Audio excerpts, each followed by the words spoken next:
Let's go. Right, now listen to me very carefully. This part of the question here, I'm not going to read out. You can read that to yourself. Otherwise, we're going to be here forever. This is the part of the question that I am interested in and that I'm going to answer for you. It's saying, what proportion of the class have the same reading age as their actual age? Give your answer as a decimal to 1 decimal place. Right, below we have a scatter graph. It's asking us the same reading age as their actual age. There's the reading age, there is the actual age. Here we have the same actual age as the reading age going through the line. Here we have the same actual age as the reading age going through the line. Okay, so do you get my drift? Anything what's going through this line on any question is the same. So we have 1, 2, 3, 4, 5, 6. Let's go to the interactive calculator. We go 6 divided by 21 pupils gives us, there's the answer, 0.2857 and so on. However, it says give your answer as a decimal to 1 decimal place. Therefore it's 0.2, but hold on, anything over a 5 converts that into a 3, so it's 0.3. That is your answer. 0.3. Next. Right folks, question 13. You have a quick read of that. It's basically saying here, click on the pupil who has the greatest difference between their reading age and actual age. Okay, so we're going to go back to the line here. We're going to have a look as who's sat on this line, and then we're going to go up. So we've got this one, we've got this one here, and then we've got this one here. Now that, just by eyesight, is the biggest. That is the biggest difference. I don't need to add it all up. I mean, I can do if I want. Each box here represents a month. So that's 11 months, so that's 1 year. So 1 year is 6 months. That's the difference, but it's not asking for that. It's asking for you to actually view and see which has got the biggest difference. Get a question like this. It's dead simple. You go straight across the line. You go up, yep, that one looks a really big difference. No, no difference there. Ooh, a little bit. Ooh, and a little bit. Hold on, it's going to be this one. So all we do is just knock that on there. It turns green, and we go to the next question. Right, folks, question 14. Still sticking with scatter graphs. I'll let you have a quick read of that. Here it's saying, what is the range of reading ages for the pupils in the class? Right, hold on 1 minute. It's saying what is the range. I will give you some revision material for the range, medium, mode and mean, and I'll define each one for you and make it as simple as possible. It isn't difficult. All it's asking here is the range. The range is the difference in ages, but it's saying the reading ages. So what we've got to do here is we've got to find the lowest reading age, which, remember, we're just going up, so we're looking for the lowest one. Aha, here we are. We've got it. 5 years, 10 months. Write that down. Now we're going up to the highest, which is 7 years and 7 months. Write that down. Okay, now we need to find the difference between 5 years and 10 months and 7 years and 7 months. Now the easiest way I would do this would be 5 years 10, 6 10, 7 10. That would mean it's 24 months. Minus off the 3 months because it's 7 years and 7 months. That would give you 21 months. So the answer would be there. I'll run through that one last time for you. What is the range of the reading ages of the pupils in the class? Reading ages, we're going up, we're looking for the lowest. Here we go, we've got the 5 10, highest 7 7. Write both of those figures down and find the difference in months, however you're going to do it. I just did it in my head then as quick. You can do it as an actual sum and take away. In the end, you'll end up, the difference is 21 months. There we have, we've worked out the range. Next question. Right, okay, question 15. At a staff meeting, the head teacher presented the following table, showing the number of pupils in each class in a school who are having extra music lessons. What percentage of pupils in the school are having extra music lessons? Give your answer to the nearest whole number. Right, okay, so, right, these are the number of pupils, these are the number of pupils having lessons. Right, so what we need to do is we need to add all these figures up. Right, so 25 plus 30 plus 30 plus 28 plus 26 plus 29 plus 18 plus 24 gives you 210. Now then, listen, I'm just showing you there how you could basically do it. I'm positive that most people will be able to add these up into the heads, yeah? Okay, so I'm not going to use a calculator for all this side, so we've got the total there. Write that total down, 210. 10, 15, 17, 25, 20, 25, 30, 40, and 44. 44 goes underneath here. Write the figure 44 down. Now to make it a percentage, we go 44. That's the number of pupils having extra lessons, divided by the number of pupils, which is 210, equals 0.209. To make it a percentage, we always times it by 100. Gives us 20.95. Now it's going to be 21%, because it's saying give your answer to the nearest whole number.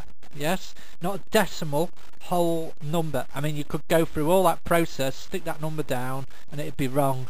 Remember, give your answer as the nearest whole number. You'll notice that in quite a few questions that it will either say give your answer to the nearest decimal point or the whole number. Just keep your eye on it. Right, okay, next question. Right then, folks, okay, question 16. In all the maths tests that I've talked to other students about, they always come across one of these with an equation in it.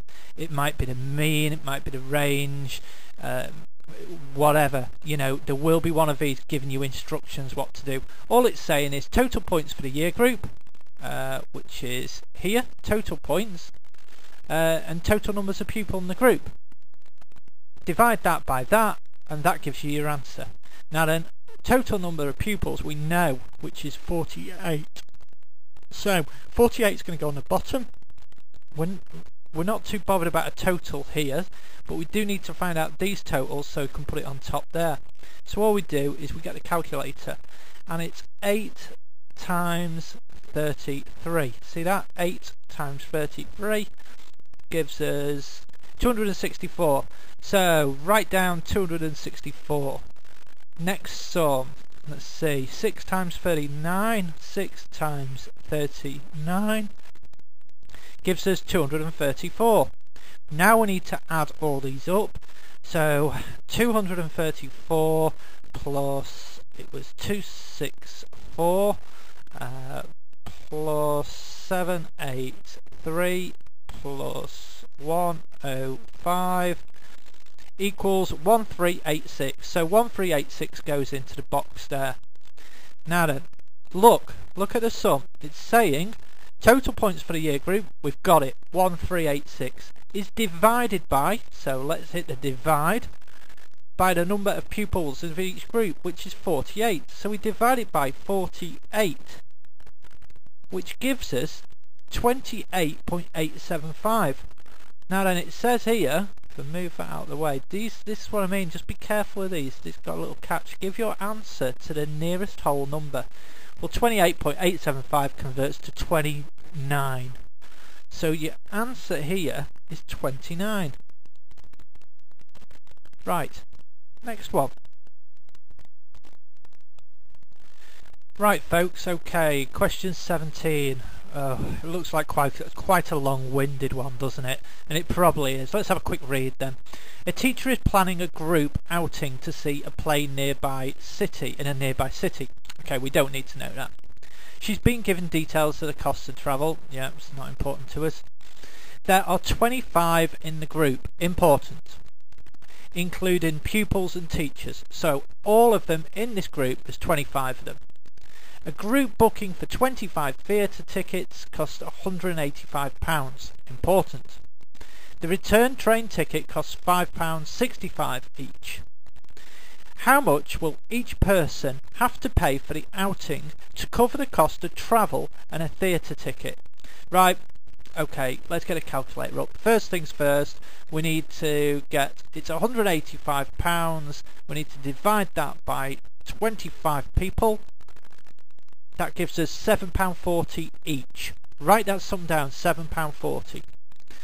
Right, in actual fact you don't need to write it down, it's here, isn't it? So it says the return train ticket costs £5.65, so that's £7.40 plus £5.65 gives us £13.05 per person. It's that simple. All of that for that little sum there. Okay, £13.05. Right. Next question. Right, okay, I'll let you have a quick read about that. That'll just be describing this bar chart. It's saying here, indicate all the true statements. So, you see, I'm not so keen on these questions because it just seems a bit unfair to me. If you get one of these wrong, you failed the question. And you're going to spend a good 5 minutes on this question.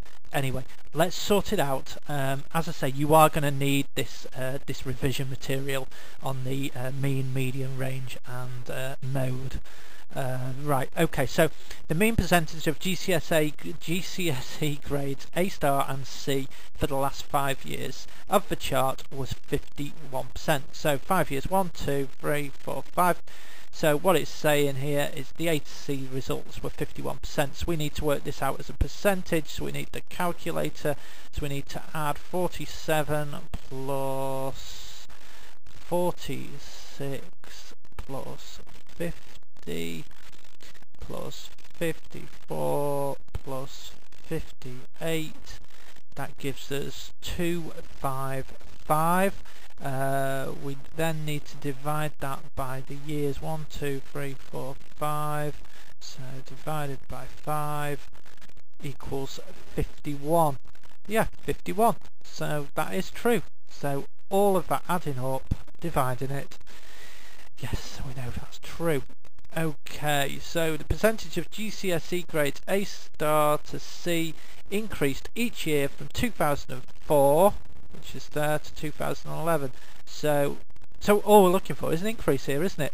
So yes, increase, yes, increase, yes, increase, no, decrease. It's false. It's saying it increased each year, and it didn't. 2008 took a dip again. Right, so we won't click that, we'll leave that one because it's not true. The percentage of mathematics GCSE grades A star to C star more than doubled from 2004 to 2011. So doubled. So started off at 22, finished up at 58. If we doubled 22, that would make 44. Therefore, that statement is correct. It did double. It more than doubled, didn't it? If it doubled exactly, it'd be 44, but it went to 58, so it more than doubled. Okay, so we've answered all those questions. Next. Right, okay. Question number 19. This looks a very long-winded one. Time questions will always come up on the tests. Right, it's saying school parents' evening starts at 4:30 on 2 consecutive days. The teacher has 24 appointments lasting 10 minutes each and takes 20 minutes break each evening. The teacher filled all the available appointment slots on the first evening and finished at 7. What is the earliest time the teacher can expect to finish on the second evening? Right, okay. Right, our first mission is we've got to find out how many appointments she actually had on the first night. Right, so you're going to need your pen and paper here. Right, okay, so first of all, it's 2.5 hours, isn't it? I'm just working out how long it actually was. We need to take away 20 minutes from that 2.5 hours, which will give us, I hope you're writing this down. So we're taking away 20 minutes from our 2.5 hours, which gives us 2 hours 10 minutes. You need to write these like a flow chart really. So 2.5 hours, then below that you're taking away 20 minutes, then below that it gives you 2 hours 10 minutes. Then we need to convert the whole lot into minutes, so 6 times table for the hours, so 60 minutes, 120 minutes, plus the 10 minutes gives us 130, so that goes underneath there, 130 minutes. Now what we do is we divide the 130 minutes by the 10 minutes each for the actual slots. Now that gives us 13. So we started, so on the first night we can actually see, or the teacher can see, 13 appointments. So what we do now is take 13 away from the 24. I hope you're writing all this down as like, you know, like I said, a flow chart. So we're going to take the 13 away from the 24, which gives us 11. So that means there's 2 appointments less on the second night, isn't there? If there's 11 on the second night and 13 on the first, that means there's 2. Each appointment is worth 10 minutes, so that means there's 20 minutes. So when she finished at 7 o'clock, we can knock off 20 minutes, which would mean she finished at 6:40, but it's a 24-hour clock, so that would be 18:40. Oh, that's correct, yes. Right, it's very, very long-winded, this question. I did all of that in my head then. You're going to have to do exactly the same. Take your time, write it down like a flow chart. So you started off with your 2.5 hours, then you take away 20 minutes, blah blah blah. We've just been through all that, but take it nice and calm, and you will come up with that. It's all about finding out how many appointments you did on the first night, second night, and then take it away from that. Okay, some people get that really quick, others will kind of go, oh, dear me, that's confusing, so many figures, so much times, and it did me. Anyway, right, let's move on. Good.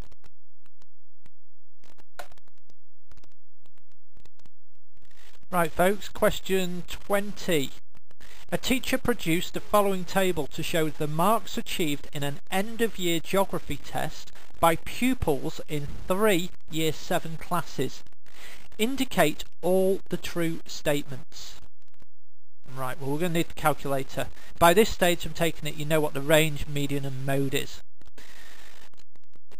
If not, have a look at the revision material I've sent you, and then you can have a quick recap. Some pupils in Class A achieved less than 12%. So all we do here is we get the mode, 72, we minus it away from the range, which is 60, and that gives us 12%. The question is saying some pupils in Class A achieved less than 12%. Well, no, the least was 12%. If it was less, it would be 10, 11, 9, 8, and so on. So that statement is not true. At least one pupil in Class C achieved less than 20%. So here we go. We've got Class C. So now this is going to be a different one. We're going to take 100%, the whole mark, away from 85, which is the range. Oops, dear me. So 100 away from 85 leaves 15%. So this is true. At least one pupil in Class C achieved less than 20%. Well, yeah, we've already established that one pupil's got 15%, so that one is true. All pupils in Class B achieved at least 40%. So again, it's a very straightforward sum. We take the mean, which is 68, we minus away from the range, which was 28, which leaves us with 40. So all pupils at least, yes, of course they did, yeah, because that was the least mark, 40. So that statement's true. Right, next question. Right, okay, question 21. As part of a review program, a teacher compared the marks for 10 pupils in each of 2 English tests.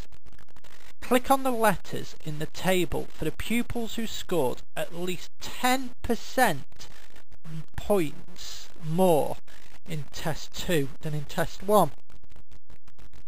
Right, okay, so pupils marks out of 50. We need to find out what 10% of 50 is. Do you remember the conversion chart in the first video? Or if you've got the first videos, you'll have the conversion chart, which is easy to make that 10%. We just move the decimal point 1, which gives us 5. Therefore, any of these figures which is greater than 5 is the answer. I'll repeat that once more. If you don't know what I'm talking about, you will need to get the conversion chart to make this into a 10%.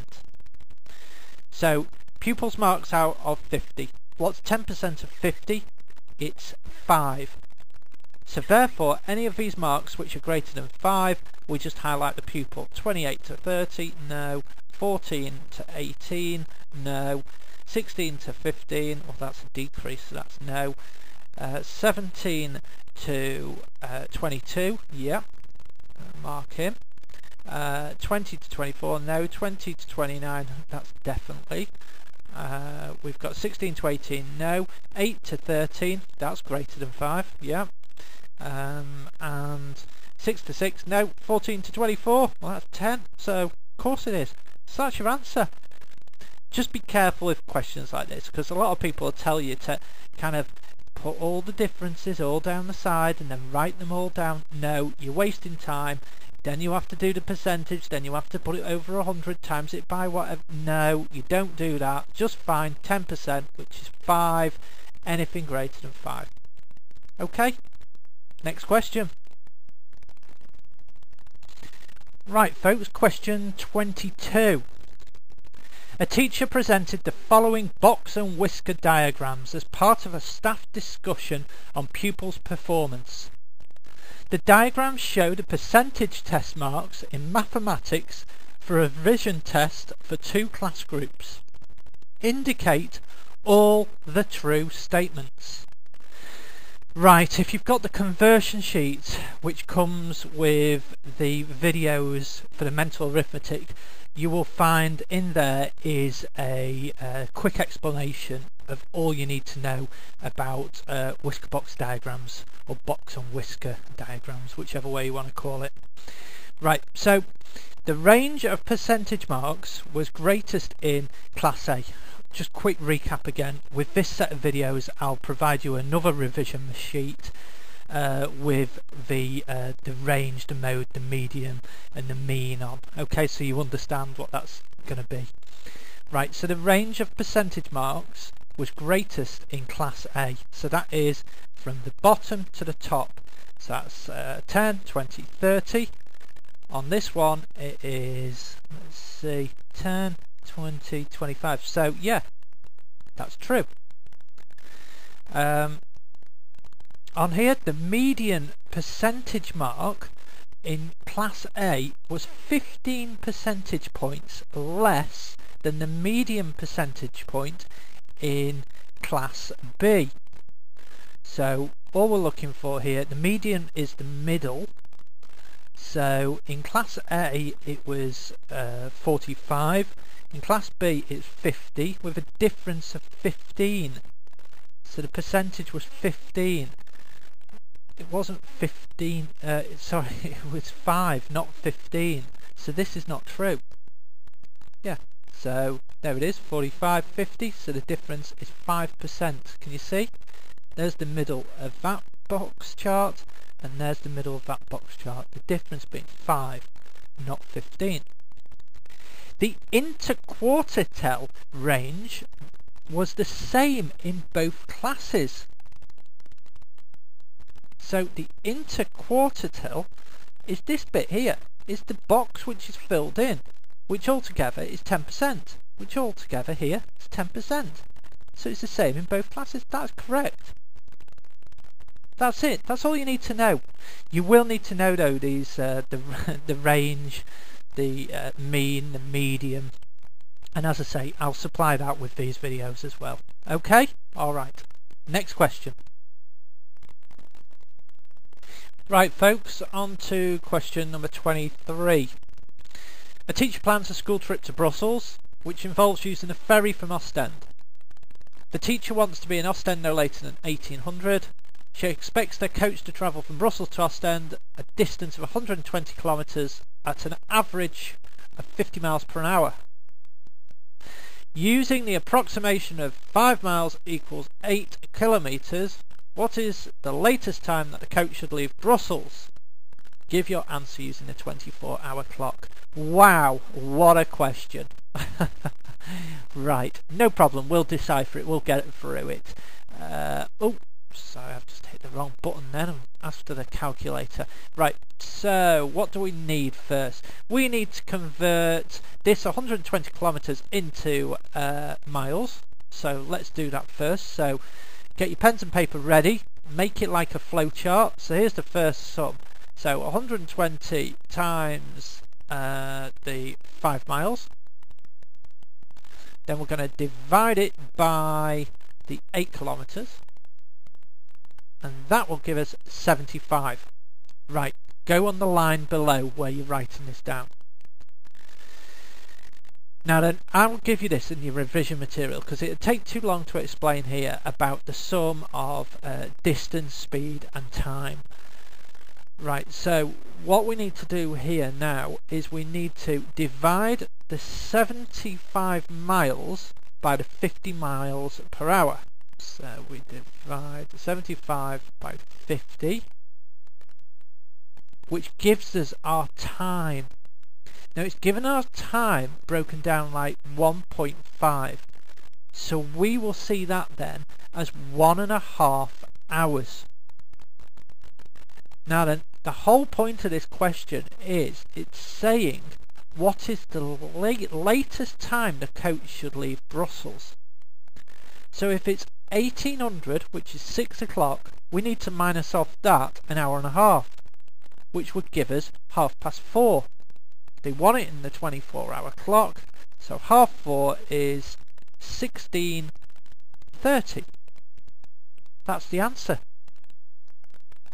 You'll probably want to rewind that one very quick, but it is really wise that you get hold of the revision material for this section, for the mean, the range, and also the distance, the speed and the time. Right, next question. Right folks, question 24. The head of careers supplied the following chart showing the destination of year 13 leavers.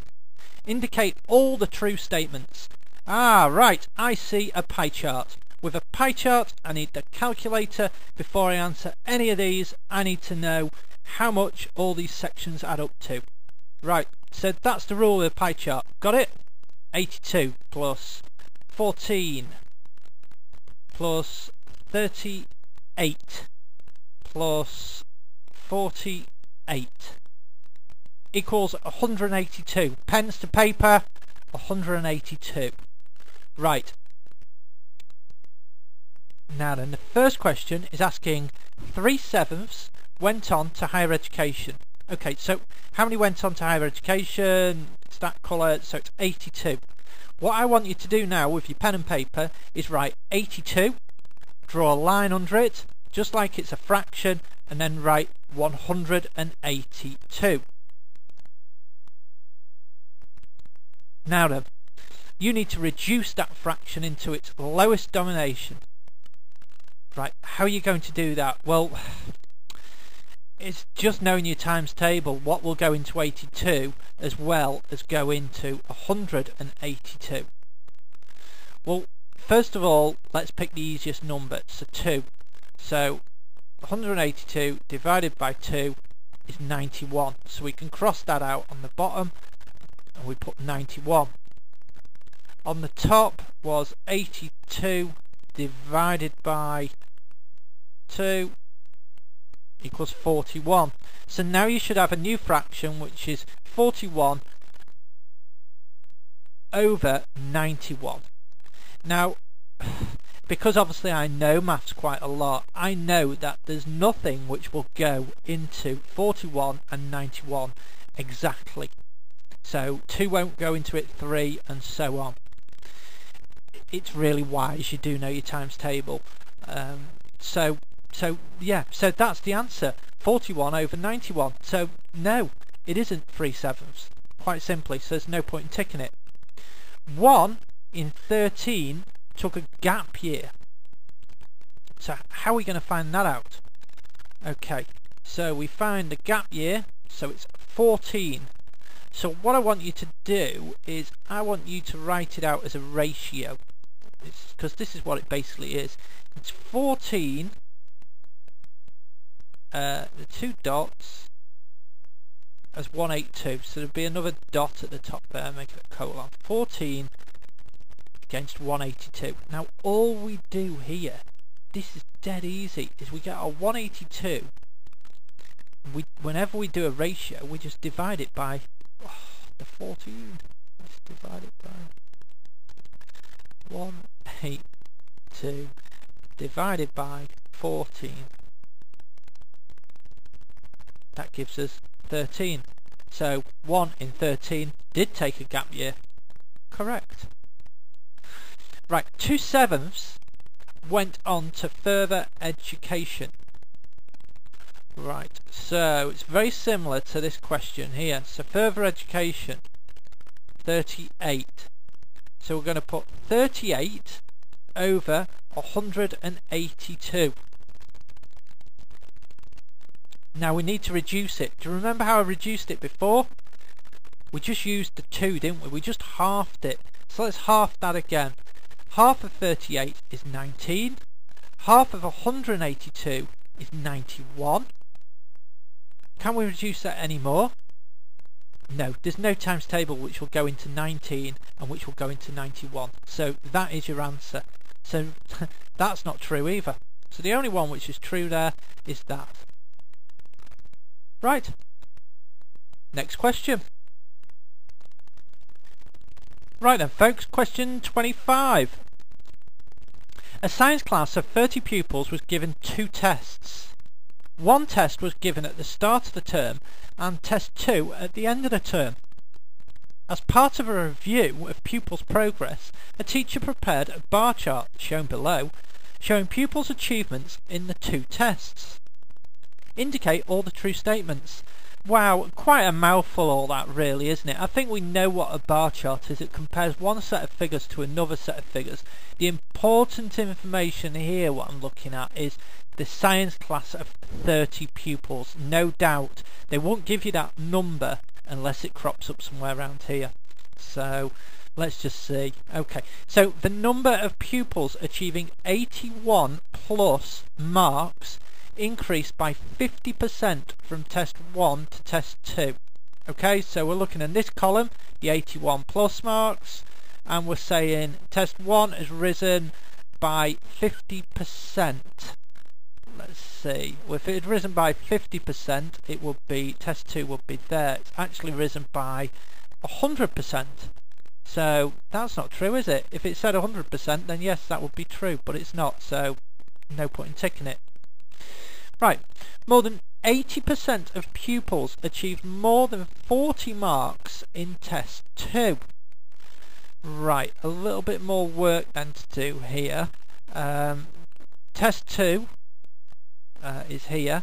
There's the 40, achieved more than 40 marks. So what we have to do is we need the calculator and we need to add up here. So 12, so that's 13 plus, and we'll go with test 2 on here, 6 plus this one here, 6 again gives us a grand total of 25. Remember me saying that it's out of a class of 30. So what do? To make it a percentage, we divide it by the 30, which will give us 0.83333, and then we need to make this a percentage, so we times it by 100. Always times it by 100, which gives us 83.333%. So more than 80%. Yes, that statement is true. I'll just clear that now. Okay. This one says a third of the pupils achieved fewer than 41 marks in test 1. Right, so we need to go to test 1, 40 and fewer. Yes, so here we've got 6, that's 7 plus 3 equals 10 out of 30 pupils. So you're going to put 10, remember it's a fraction, 10 on the top, write this down, and 30 on the bottom. Now cancel that, reduce it to the lowest. It will come out as a third. Yeah? Reduce that down, reduce the 10 and then reduce the 30. What you can do is just take the zeros off and it says a third. So this statement here is true. Okay, next question. Okay, right, question 26. Probably best I read this one out. In order to predict pupils' achievements in GCSE subject, a teacher produced the following table. The table shows the marks achieved by 3 pupils in coursework and in practice examination. Using the previous year's results, the teacher set a minimum final percentage mark of 55 for predicted grade C. There's the equation, and it's saying click on the letter of the pupil X, Y or Z who is predicted to achieve a grade C. Wow, they are like a tongue twister, aren't they? They do make something out of nothing, really. Final percentage mark equals this equation. So have we got all this information? The coursework percentage mark. Coursework mark out of 60. So no, we need to find the percentage mark of this coursework. Then 3 times the practical examination percentage mark. Yes, well we've got that. And then we divide it by 4. Right, pens and papers out, folks.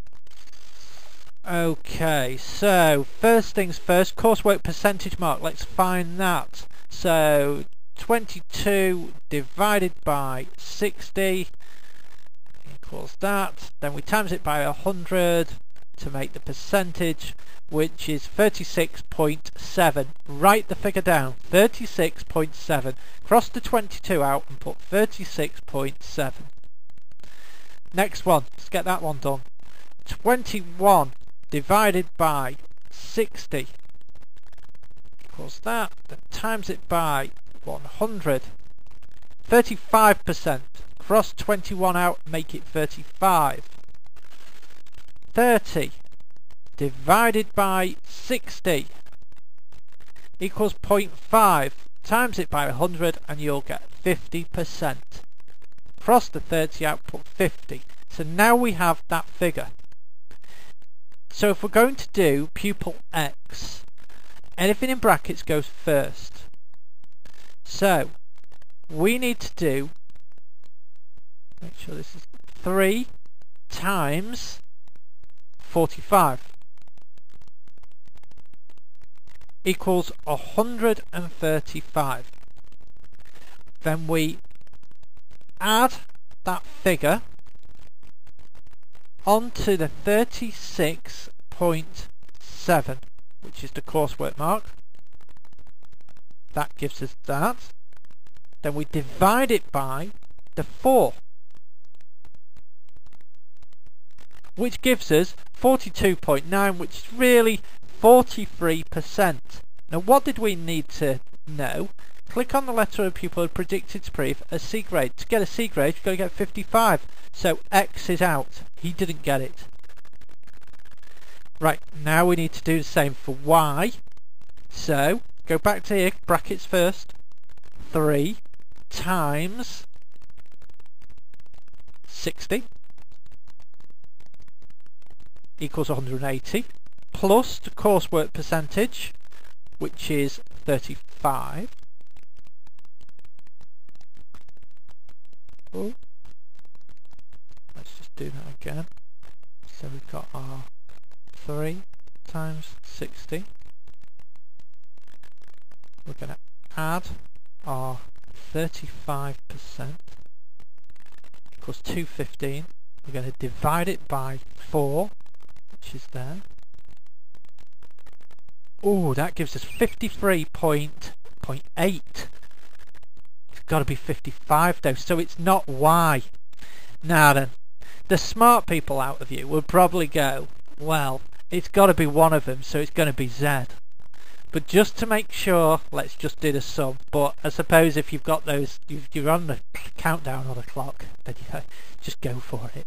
Right, okay, so where are we now? We have to do 3 times 58 equals 174 plus the percentage, which was 50. Doing this from memory now. Equals 224. Then we need to divide it by the 4 equals 56. So yes, so Z was the one, was the pupil. Right, folks.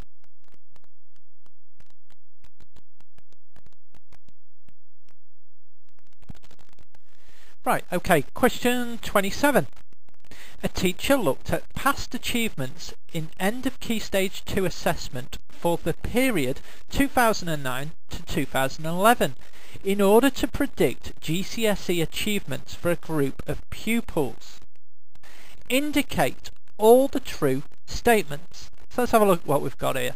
We've got the subject, teacher assessment, and English tests, teacher and tests, percentage of pupils achieving level 4 and above, 9, 10, 11. Okay. In 2009, the teacher assessment result for each subject was above the corresponding test task result. So, yes, 60 and 68. 56 and 66, yes. And 82 and 76, no. So we've got a decrease there. So that is not right, so I can't tick that. Next question. In 2010, the teacher assessment result was closer to the test task result in English than it was in science. So we've got 2 away for the English, and in the science we've got 3 away. And it's saying in 2010 the teacher assessment result was closer to the test task result in English. So it was closer in English by 2 because this is 3. So that statement's correct. Taking into account both teacher assessments and test task assessments, the trend in both English and mathematics indicates an improved performance. Right, okay, so let's have a look. So with test task, so improve, improve, improve, improve, improve, improve. And on the mathematics, we've got improve, improve, improve, improve, improve, improve. That's correct, so that statement's true. That's the answer.